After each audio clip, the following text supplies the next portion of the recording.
RRB NTPC 2016 তে আসা missing নাম্বারের উপর একটা রিজনিং দেখো।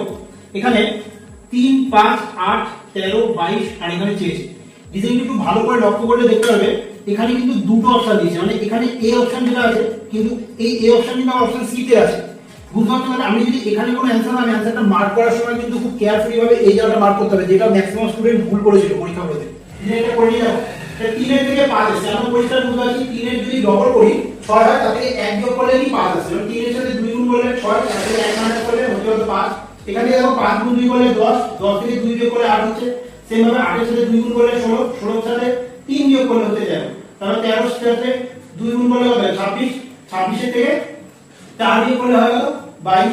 তাই এবারে 22 এর সাথে 2 গুণ করলে হবে 44, 44 থেকে 4 আর 5 মাইনাস করব কত হবে 39। তাই 39 দেখো আমাদের অপশন সি তে আছে। এখানে আমাদের অপশন সি তে আমরা কিন্তু রয়েছে কত, অপশন 2 তে।